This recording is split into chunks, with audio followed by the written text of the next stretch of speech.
બનાસકાંઠાના ધાનેરામાં માનવતાને શરમાવે તેવી ઘટના સામે આવી છે। મહિલા મૃતકના સાસરિયા પક્ષે તેનો મૃતદેહ ખાનગી હોસ્પિટલ આગળ ગાડીમાં મૂકી ફરાર થઈ ગયા હતા। તો ઘટનાની જાણ થતાં પિયર પક્ષ તાત્કાલિક સ્થળ પર પહોંચી ગયો અને પોલીસને જાણ કરી હતી। તો નોંધનીય છે કે નાનુડા ગામની મહિલાના ગોલા ગામે લગ્ન થયા હતા। હાલ મહિલાના મોતને લઈ ઘણા સવાલો પણ ઉઠી રહ્યા છે। દીકરીના મોતને લઈને પિયર પક્ષે ન્યાયની માંગ કરી છે। તેમનો સવાલ છે કે જો સાસરિયા પક્ષ નિર્દોષ હોય તો મૃતદેહને આ રીતે કેમ મૂકવામાં આવ્યો। હાલ ધાનેરા પોલીસે પહોંચી મૃતદેહને પોસ્ટમોર્ટમ માટે ખસેડ્યો છે અને વધુ તપાસ શરૂ કરવામાં આવી છે। बराबर हराम है तो लात को भाड़ी से जावी गाड़ी भाड़ी है गोला वाला जा गाड़ी मेली भागी जावे कोई टेंशन आते पहला लेन गया सत्यम फांसी लावी मूकी कोण मूकीने गयो ए अमने खातिर नहीं हमारा छोकरा भी आया था एमने भाली छोकरी मारेली बराबर गोतड़ो બધું ભાગે નોખી દીધી। સંવાદદાતા કિશોર અમારી સાથે જોડાઈ ગયા છે। કિશોર, પરણીતાનો મૃતદેહ રજળતો મૂકી દેવામાં આવ્યો હતો, શું ઘટના સામે આવી છે? ચોક્કસથી ધાનેરામાં માનવતાને શમશા થાય તેવી ઘટના સામે આવી છે। નાનુડા ગામની દીકરીને ગોલા ગામમાં પરણાવવામાં આવી હતી। આ 35 વર્ષીય દીકરીના મૃતદેહને ખાનગી હોસ્પિટલ આગળ ગાડીની અંદર મૂકીને જે સાસરિયા પક્ષના લોકો હતા તે રવાના થઈ ગયા હતા, કારણ કે તે લોકોને ખ્યાલ આવતા કે આ દીકરી મૃત્યુ પામી છે। તેને લઈને તે રવાના થઈ જતા ડ્રાઈવર દ્વારા તેને ધાનેરાની સરકારી હોસ્પિટલ લાવવામાં આવી હતી ને તે બાદ તેના પિયર પક્ષના જે લોકો હતા તે પણ હોસ્પિટલ ખાતે પહોંચ્યા હતા અને તાત્કાલિક પોલીસને બોલાવવામાં આવી હતી ને સમગ્ર મામલે અત્યારે તો પોલીસે એડી દાખલ કરીને મૃતદેહનો પીએમ કરીને મૃતદેહને દીકરીના પિયર પક્ષને અત્યારે આપવામાં આવ્યો છે। તો પિયર પક્ષે આક્ષેપ કર્યો છે કે અમારી દીકરીનો જે મૃતદેહ છે તેને રજળતો કેમ મૂકવામાં આવ્યો, અમારી દીકરીને મોત પાછળ તેના સાસરિયા જવાબદાર છે તેવા આક્ષેપને લઈને અત્યારે તો સમગ્ર મામલે પોલીસે એડી દાખલ કરીને સમગ્ર મામલે તપાસ હાથ ધરી છે। જે પીએમ બાદ જ સામે આવશે કે જે દીકરીનું મોત થયું છે તેના પાછળ જવાબદાર કોણ છે, કઈ રીતે તેનું મોત થયું છે તે પીએમ રિપોર્ટ બાદ જ સમગ્ર મામલે પોલીસ જે છે તે વધુ કલમો પણ ઉમેરી શકે છે। કોમલ જી કિશોર, સમગ્ર માહિતી બદલ આપનો આભાર। સમાચારમાં આગળ વાત કરીશું માવઠા એપ્રિલ સુધી પરેશાન કરશે તેના વિશે।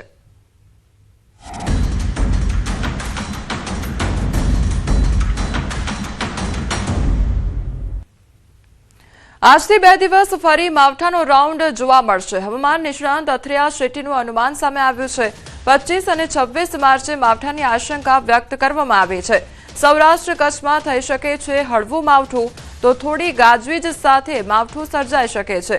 19 માર્ચ જેટલું વ્યાપક અને તીવ્ર નહીં હોય માવઠું, તો 29 માર્ચ સુધી મોટાભાગના વિસ્તારમાં 36 થી 38 ડિગ્રી તાપમાન રહેશે। સૌરાષ્ટ્ર દક્ષિણ ગુજરાતમાં 27 માર્ચે કેટલીક જગ્યાએ 39 થી 40 ડિગ્રી સુધી તાપમાન રહી શકે છે। 27 માર્ચ બાદ તાપમાનમાં થઈ શકે છે ઘટાડો, તો 30 માર્ચ આસપાસ માવઠાની તીવ્ર રાઉન્ડની આશંકા પણ વ્યક્ત કરવામાં આવી છે। એપ્રિલમાં મારફાડ ગરમી પડશે। હવામાન નિષ્ણાંતોએ માર્ચ માસના અંતિમ દિવસોમાં માવઠાની આગાહી કરી છે, પરંતુ ખેડૂતોએ ચિંતા કરવાની જરૂર નથી। હમણાં કોઈ માવઠાના એંધાણ નથી। હવામાન વિભાગે માવઠાની શક્યતાને નકારી કાઢી। હવામાન વિભાગે આગાહી કરી છે કે અપર એર સાયક્લોનિક સર્ક્યુલેશન સક્રિય છે, પણ ગુજરાત પર અસર થશે નહીં, જેનો અર્થ એ થયો કે રાજ્યમાં કમોસમી વરસાદ નહીં ખાબકે। જો કે ઉનાળો ફૂલ ફોર્મમાં બેટિંગ કરશે। એપ્રિલથી ગરમી મારફાડ પડશે। 2 થી 3 ડિગ્રી तापमान હજી વધી જશે। अभी जो सिस्टम है, अभी कोई विशेष वेस्टर्न डिस्टर्बेंस जो कल था वो निकल गया है, मूव अवे हो गया है। तो अभी की कंडीशन के हिसाब से हम अगले 7 दिन तक ड्राई वेदर एक्सपेक्ट कर सकते हैं पूरे गुजरात स्टेट में। और साथ में जो यूटीज़ हैं दादर नगर हवेली, दमन, दीव इत्यादि में जो मैक्सिमम टेम्परेचर अगर देखें तो 2 दिन तक 2 से 3 डिग्री उत्तरोत्तर उसमें वृद्धि है। उसके बाद कोई विशेष बदलाव नहीं है। બેવડી ઋતુના કારણે અમદાવાદમાં રોગચાળાએ માઝા મૂકી છે। અમદાવાદ વિવિધ હોસ્પિટલોમાં ઓપીડી વધી ગઈ છે, તો સોલા સિવિલ હોસ્પિટલમાં એક સપ્તાહમાં 12,954 ઓપીડી નોંધાઈ ગઈ છે। ડેન્ગ્યુના 109 સેમ્પલ લેવામાં આવ્યા। મલેરિયાના 507 સેમ્પલ લેવામાં આવ્યા હતા, તો સ્વાઇન ફ્લૂના 18 સેમ્પલ લેવામાં આવ્યા હતા, જે પૈકી એક કેસ પોઝિટિવ પણ આવ્યો છે। વાયરલ ઇન્ફેક્શન, તાવ, શરદી અને ઉધરસના કેસમાં પણ વધારો જોવા મળી રહ્યો છે. તો ગયા અઠવાડિયામાં અમારી હોસ્પિટલમાં લગભગ ઓપીડીમાં 12,954 દર્દીઓ ઓપીડીમાં નોંધાયા તથા દાખલ દર્દીઓ 1,139 દર્દી ગયા અઠવાડિયામાં અમારી હોસ્પિટલમાં દાખલ દર્દી તરીકે નોંધાયા.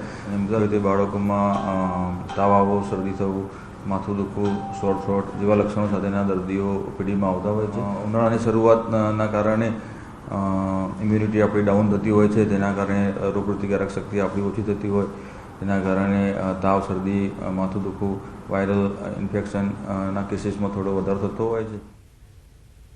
દ્વારકા ભાણવડ નજીક પોલીસે ફિલ્મી સ્ટાઇલમાં કારનો પીછો કરી લાખોની કિંમતનો દેશી દારૂ ઝડપી પાડ્યો છે. ભાણવડ પોલીસે રાણપર ગામ નજીકથી 4વ્હીલર કારનો પીછો કરીને દેશી દારૂનો મોટો જથ્થો ઝડપી પાડ્યો છે. તો પોલીસે અંદાજે 1,000 લીટર દેશી દારૂ કબજે કર્યો છે. ઝડપાયેલા દારૂ તથા કાર સહિત કુલ અંદાજે ₹15.50 લાખનો મુદ્દામાલ પોલીસે કબજે કર્યો છે. રેડ દરમિયાન બુટલેગર પોલીસને ચકમો આપી ફરાર થઈ ગયો. તો હાલ પોલીસે ફરાર આરોપીને ઝડપી પાડવા માટે તજવીજ પણ હાથ ધરી છે. બનાસકાંઠાના અમીરગઢમાં 37 પશુઓને કતલખાને લઈ જતા ઝડપાયેલા રાજસ્થાનના 2 આરોપીઓને કોર્ટે 10 વર્ષની સજા, 5 લાખનો દંડ ફટકાર્યો છે. તો અમીરગઢ ચેકપોસ્ટ નજીકથી વર્ષ 2021માં 37 પશુ ભરેલું કન્ટેનર ઝડપાયું હતું. સમગ્ર મામલે અમીરગઢ પોલીસ મથકે રાજસ્થાનના 2 શખ્સો સામે ફરિયાદ પણ નોંધવામાં આવી હતી. આરોપીઓને નામદાર કોર્ટે આજરોજ સજા કરેલી છે. તો પ્રિવેન્શન એક્ટ હેઠળ આ આરોપીઓને 10 વર્ષની સખત કેદ અને 5 લાખ રૂપિયા દંડ આજરોજ મહેરબાન પાલનપુરના એડિશનલ સેશન જજ સાહેબ શ્રી કાનાણી સાહેબે આ આરોપીઓને સખત કેદની સજા કરેલી છે. તો બનાસકાંઠાનો આ મામલો સામે આવ્યો છે કે જ્યાં પશુઓને કતલખાને લઈ જવાનો મામલો સામે આવ્યો છે અને તે અંગેના આરોપીને ઝડપી પાડવામાં આવ્યા છે. અફવા ફેલાવનારા હજુ પણ બેફામ જોવા મળી રહ્યા છે. હવે એલપીજીના બુકિંગ ગેપની અફવા ફેલાવાઈ રહી છે. તો ગેસ રિફિલના બુકિંગની સમય મર્યાદામાં કોઈ ફેરફાર નહીં. 2 સિલિન્ડરવાળાને 35 દિવસ કરાયાની વાત ખોટી છે. ત્યારે હજુ પણ શહેરમાં 25 દિવસ, ગ્રામ્યમાં 45 દિવસનો નિયમ યથાવત છે. પેટ્રોલિયમ મંત્રાલયે આ અંગેનો ખુલાસો કર્યો છે. સિલિન્ડર બુકિંગના ગેપમાં કોઈપણ પ્રકારનો વધારો કરવામાં આવ્યો નથી. 1 સિલિન્ડર હોય કે 2 સિલિન્ડર હોય, બધા માટે હાલ સમાન નિયમ રાખવામાં આવ્યા છે. અફવાથી ગભરાઈને બુકિંગ માટે પડાપડી ન કરશો. તો એલપીજીનો પૂરતો જથ્થો છે, ચિંતા ન કરો તેવું પણ પેટ્રોલિયમ મંત્રાલય દ્વારા કહેવામાં આવ્યું છે. એશિયાના સૌથી મોટા મસાલા માર્કેટ મહેસાણાના ઊંઝા એપીએમસીમાં અત્યારે હાર્વેસ્ટિંગ સિઝનનો ધમધમાટ જોવા મળી રહ્યો છે. જો કે આ વર્ષે દિવાળીના વરસાદના કારણે સિઝન થોડી મોડી શરૂ થઈ છે, પરંતુ હવે બજારમાં નવી આવકોની ભરમાર ચાલી રહી છે, જે વેપારીઓ અને ખેડૂતો બંને માટે ખુશીના સમાચાર સામે આવી રહ્યા છે.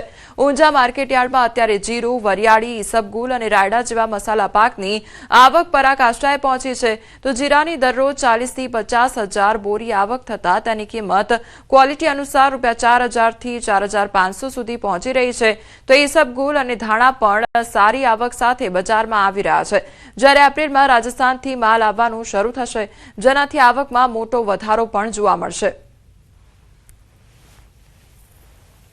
દિવાળી વખતે વરસાદનું વાતાવરણ હતું એટલે વાવેતર પણ લેટ થયું હતું. એના લીધે આ વર્ષે જે ઓવરઓલ સિઝન છે એ 15 થી 20 દિવસ લેટ છે અને હવે એ બરાબર ચાલુ થઈ ગઈ છે. નવી આવકો જીરું, વરિયાળી, ઈસબગોલ, રાઈ, મેથી, અજમો આ બધી પાક આવવા લાગે છે. જીરુમાં અત્યારે લગભગ 4,000ની આજુબાજુમાં ભાવ ચાલે છે, 4,000 થી 4500 ક્વોલિટી મુજબ. તો ગલ્ફ દેશોમાં ચાલી રહેલા યુદ્ધના કારણે મસાલા પાકની એક્સપોર્ટની ડિમાન્ડ બિલકુલ નથી. કન્ટેનર બજારમાં સ્થિતિ ખરાબ છે, માલ અટવાયેલો છે અને શિપિંગ ભાડા વધી ગયા છે. ચીન જેવા દેશોમાં થોડો એક્સપોર્ટ ચાલુ છે, પણ છતાં ડિમાન્ડ ઓછી હોવાને કારણે જીરા અને વરિયાળીના ભાવમાં ₹100 થી 200ની મંદી જોવા મળી રહી છે.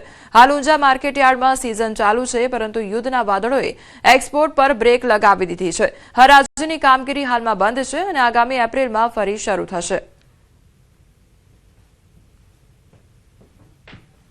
એક્સપોર્ટની ડિમાન્ડ જે યુદ્ધ છે જે ગલ્ફ કન્ટ્રીમાં એમાં બિલકુલ નથી, પણ ચાઇના છે, જે બીજી બી કન્ટ્રી છે એમાં થોડા જાય છે એક્સપોર્ટ થતો કારણ ડિમાન્ડ ઓછી છે